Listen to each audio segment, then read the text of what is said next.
بسم اللہ الرحمن الرحیم۔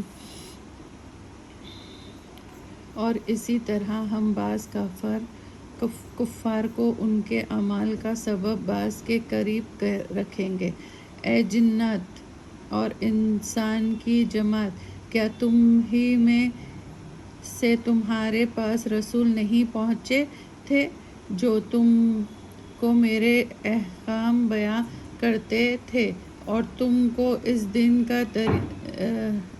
سے ڈرایا کرتے تھے؟ تو سب کہیں گے کہ ہم اپنے جرم کا اقرار کرتے ہیں، اور ان کو دنیا کی زندگی نے بھول میں ڈال رکھا تھا، اور یہ لوگ اقرار کریں گے کہ وہ کافر تھے۔ یہ اس سبب سے ہے کہ آپ کا رب کسی بستی والوں کو کفر کے سبب اس حالت میں ہلاک نہیں کرتا کہ اس بستی کے رہنے والے بے خبر ہو، اور ہر ایک کے لیے ان کا عمل کے درجے مقرر ہے، اور آپ کا رب ان کے عمل سے باخبر نہیں ہے، اور آپ کا رب تو بڑا ہی غنی ہے اور رحمت والا ہے۔ اور اگر وہ چاہے تو ہم سب کو اٹھا لیوے اور تمہارے بعد جس کو چاہے تمہاری جگہ آباد کر دے، جیسے کہ تم کو ایک دوسری قوم کے اولاد سے پیدا کیا گیا ہے۔ جس چیز کا ان سے وعدہ کیا جا رہا ہے وہ بے شک آنے والی ہے، اور تم ہمیں عاجز نہیں کر سکتے۔ آپ کہہ دیجئے، اے میری قوم، تم اپنی جگہ عمل کرتے رہو، میں بھی عمل کر رہا ہوں، سو جلد تم کو معلوم ہو جائے گا کہ اس عالم کا انجام کار کس کے لیے فائدہ مند ہوگا۔ یہ یقینی بات ہے کہ ظالموں کو کبھی فلاح نہ ہوگی۔ اور اللہ نے جو کھیتی اور مویشی پیدا کیا ہے ان میں سے انہوں نے ایک حصہ اللہ کے لیے مقرر کیا اور اپنے ذم میں کہتے ہیں کہ یہ اللہ کا ہے اور یہ ہمارا معبودوں کا ہے۔ پھر جو چیز ان کے معبودوں کی ہوتی ہے وہ تو اللہ کی طرف نہیں جاتی، اور جو چیز اللہ کی ہوتی ہے وہ ان کے معبودوں کو مل جاتی ہے۔ ان کا یہ فیصلہ بہت ہی برا ہے۔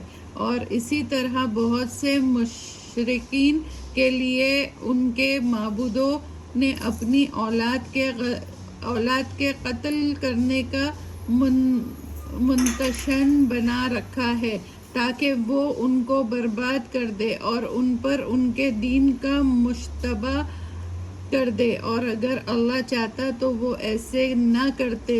تو ان کو جو یہ غلط کام کر رہے ہیں اپنے حال میں ہی چھوڑ دیجئے، اور وہ اپنے خیال سے یہ بھی کہتے ہیں کہ یہ مخصوص مویشی اور مخصوص کھیت مانا ہے، ان کو کوئی نہیں کھا سکتا باوجود ان کے جن کو ہم چاہے، اور یہ مخصوص مویشی ہے جن پر سواری یا بھار برداری حرام ہے اور مخصوص نام نہیں لیتے۔